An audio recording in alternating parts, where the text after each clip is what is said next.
Ce matin, vers 9h45, l'atterrisseur Blue Ghost de Firefly Aerospace s'est posé sur notre satellite. Devenant le premier de l'année à se poser sur la Lune, il a aussi fait de Firefly Aerospace la première entreprise à réussir à se poser avec succès sur la Lune du premier coup. Bon, en théorie, l'atterrisseur Nova C d'Intuitive Machines avait été le premier en 2024, mais il s'était hélas couché à cause d'un problème et ça mitige un peu le succès vu qu'il n'avait pas opéré à pleine capacité.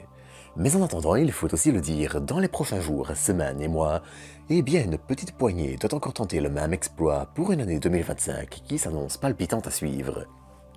Mais chacun son tour, et je reparlerai de chacun le moment venu. Car aujourd'hui, tous les spots sont braqués vers Blue Ghost, un petit atterrisseur d'une tonne et demie qui s'est posé il y a quelques heures en pleine mer des crises. Fruit du programme CLPS pour Commercial Lunar Payload Services de la NASA, il est en effet un des premiers atterrisseurs d'un nouveau genre. Au lieu de concevoir ces atterrisseurs elles-mêmes, la NASA aide à financer le développement d'entreprises privées qui vont alors emporter les instruments de la NASA moyennant finance. Ça permet ainsi de développer un écosystème de transport vers la Lune qui bénéficie tant au programme Habité Artemis qu'aux entreprises, universités et entreprises privées désireuses d'envoyer quelque chose sur la Lune. Et ça permet aussi, comme on va le voir, un très beau retour scientifique, mais ça, j'en parlerai dans un instant. Car ce qu'il faut aussi retenir, c'est que Firefly a réussi ici une petite prouesse. L'atterrisseur a été développé et posé sur la Lune en seulement 4 ans, entre le moment où Firefly a décidé de concevoir son atterrisseur et le moment où il a touché le sol.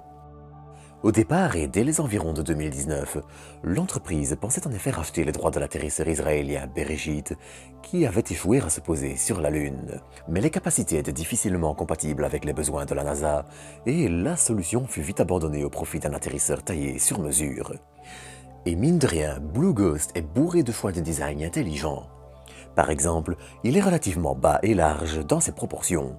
Comparé à d'autres atterrisseurs lunaires comme Nova C, ça lui confère une meilleure stabilité et ça minimise le risque de le voir se coucher s'il est posé sur un sol instable, incliné ou subit un atterrissage mouvementé. Ensuite, un autre choix intéressant, c'est le fait de réutiliser les petits propulseurs déjà utilisés sur le lanceur Firefly Alpha.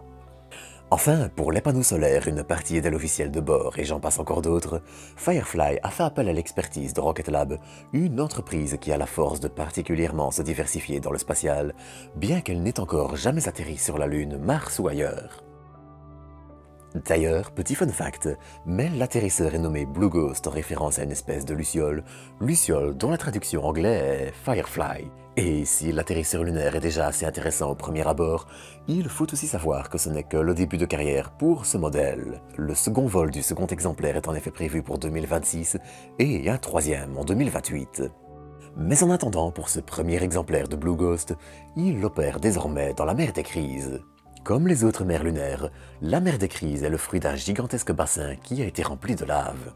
De 550 km de diamètre, il a été creusé par un astéroïde et il a ensuite été rempli de lave basaltique qui s'est refroidie et solidifiée il y a environ 4 milliards d'années. Les mers lunaires sont en effet souvent de belles opportunités pour étudier la Lune, son volcanisme, son passé et encore d'autres. De plus, comme la lave remonte de couches en général plus profondes, eh bien elle donne aussi un indice sur la composition interne de la Lune. Ainsi, une fois ses antennes déployées et prêt à démarrer ses opérations, il va en observer des choses sur la Lune. Blue Ghost embarque en effet une assez belle suite d'instruments et, comme tous les atterrisseurs lunaires commerciaux, il servira plusieurs objectifs. Déjà, on retrouve un système de mesure de l'adhérence du régolithe lunaire, car comme le régolithe n'est pas poli par le vent, le cycle de l'eau et autres, eh bien, ça peut être important. Particulièrement abrasive, les poussières avaient en effet déjà été un souci surveillé lors d'Apollo. Et en ajoutant que le programme Artemis devrait voir se multiplier les séjours habités et leur durée, étudier la façon dont ces poussières vont se coller ou pas sur différents matériaux peut permettre de très vite optimiser des choix parfois difficiles à changer dans le design d'un produit fini. On retrouve ensuite un nouveau rétroréflecteur laser de nouvelle génération qui, comme ceux installés par Apollo, permettront de mesurer la distance Terre-Lune avec précision. On trouve ensuite un ordinateur expérimental capable de se configurer pour faire face aux radiations solaires. Et ça peut paraître simple, mais sans champ magnétique, atmosphère et autres pour protéger l'électronique, certains rayons cosmiques ou venant du Soleil peuvent entraîner des erreurs. Et alors que le matériel informatique va probablement se multiplier dans l'espace et sur la Lune au cours des prochaines années et des prochaines décennies, comprendre comment atténuer cet effet ou en protéger l'électronique sera crucial pour développer du matériel résilient et fiable. Ensuite, on trouve une sonde magnétotellurique qui étudiera le manteau lunaire, sa composition, son comportement et les champs magnétiques détectables qui peuvent aider à comprendre le quasiment inexistant champ magnétique de la Lune. Vient ensuite s'ajouter une sonde qui descendra jusqu'à 2 mètres et idéalement 3 mètres dans le régolithe lunaire, dans le but de mesurer les propriétés thermiques du sol lunaire à différentes profondeurs. Ça peut aider à comprendre comment la chaleur du soleil pénètre dans le sol lunaire, son impact sur lui et encore d'autres. On trouve aussi une suite d'instruments qui pourra récolter des échantillons du sol avant d'ensuite les analyser sur place. Là aussi, ça aidera à mieux comprendre la composition de la Lune et de la mer des crises, et donc aussi mieux comprendre sa formation, le volcanisme lunaire et son évolution jusqu'à aujourd'hui. En plus des différentes caméras embarquées, une expérience a aussi également fonctionné pendant l'atterrissage, le but étant d'étudier l'impact du souffle des moteurs sur le régolithe lunaire. Comment les poussières ont été soufflées, la taille des plus gros cailloux impactés et encore d'autres sont en effet des points tout sauf banals. Si on veut par exemple un jour construire une base lunaire, ça veut dire qu'il faudrait faire atterrir des véhicules, ou du moins à sa proximité, que ce soit pour le transfert d'astronautes ou de cargo.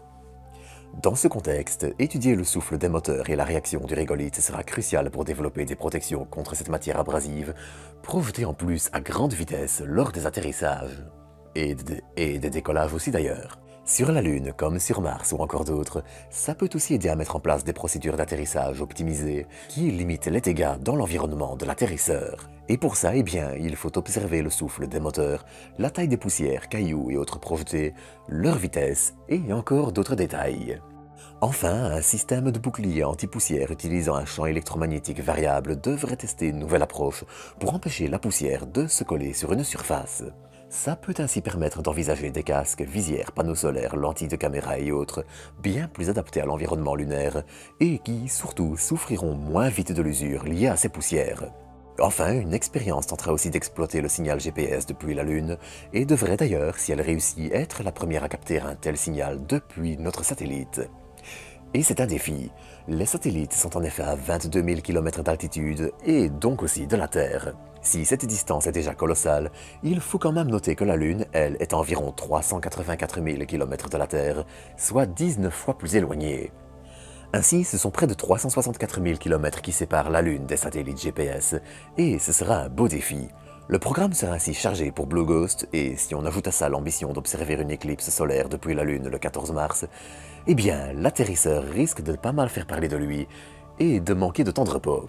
Tout va bien, il opérera en effet durant toute la journée lunaire, soit environ 2 semaines terrestres.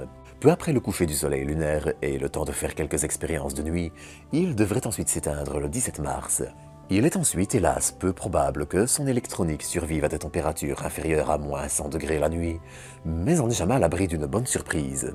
Par exemple, l'atterrisseur lunaire japonais Slim, qui s'était lui aussi retrouvé couché, avait bel et bien réussi à se réveiller. Mais bon, dans tous les cas, j'en reparlerai le moment venu.